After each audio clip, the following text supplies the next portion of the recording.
Next day আমরা চলে আসছি।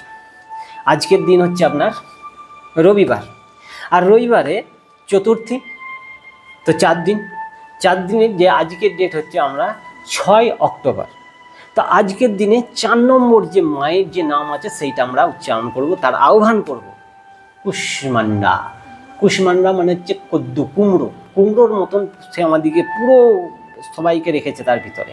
সেই মায়ের আমরা আহ্বান করব, সেই শক্তির আমরা আহ্বান করব। এবং সেই যে 4 নম্বর তার রং হচ্ছে সবুজ, এবং সেই সবুজ রং আর আমাদের এই হৃদয় চক্রকে সে অ্যাক্টিভ করছে।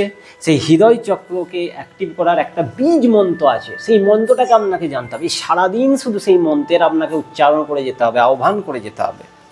সেই মন্ত্রটা হচ্ছে ইয়া ইয়া ইয়ম ইয়ম। তো চলুন আমি একবার করে দেখাচ্ছি, 5 বার আপনাকে আমি করে দেখাচ্ছি, তারপরে আপনি এটা সারাদিন ধরে যতবার ইচ্ছা করে যান। ইয়ম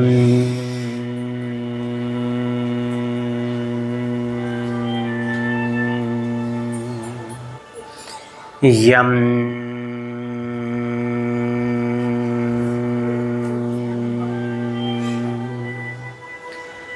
ইয়ম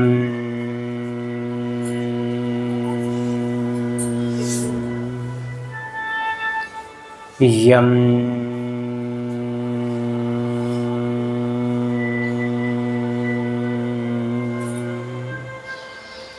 ইয়ম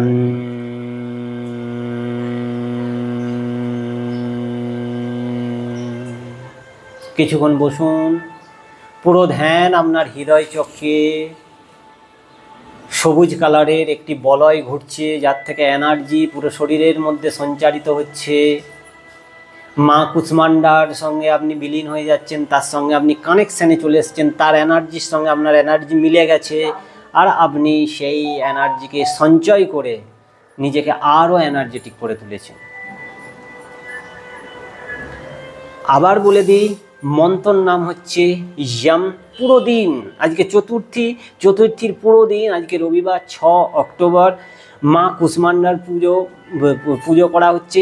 আর পুরো ধ্যান আপনার ছাতির মধ্যে, মানে হৃদয় চক্রে, আর হৃদয় চক্রের কালার হচ্ছে সবুজ, গ্রিন। আর ইয়ম মন্ত্র পুরো দিন শুধু একটাই বীজ মন্ত্র উচ্চারণ হবে, ইয়া ইয়া ইয়ম ইয়ম ইয়ম ইয়ম। এই অগ্নিতত্ত্বের উৎপত্তি করছে, ঠিক আছে? তো আপনি এটা নিশ্চয়ই করছেন, কন্টিনিউ। আপনি নবরাত্র করুন না করুন, কিন্তু এই ঊর্জার জন্য এই প্র্যাকটিসগুলো করে যান। আর যতটা সম্ভব শাকাহারী হওয়ার চেষ্টা করুন, এইটা করে যান, তাতেই আপনি এনার্জি পেতে থাকবেন, আপনি যেটা বলছি সেটা কিন্তু একদম সায়েন্টিফিক রিলেটেড করে বলছি, ঠিক আছে? এটা আপনি একদম করুন, করে 9 দিন করে দেখুন যে আপনার কি চেঞ্জ আসছে। শুধু আমার কথা মতো একবার করে দেখুন।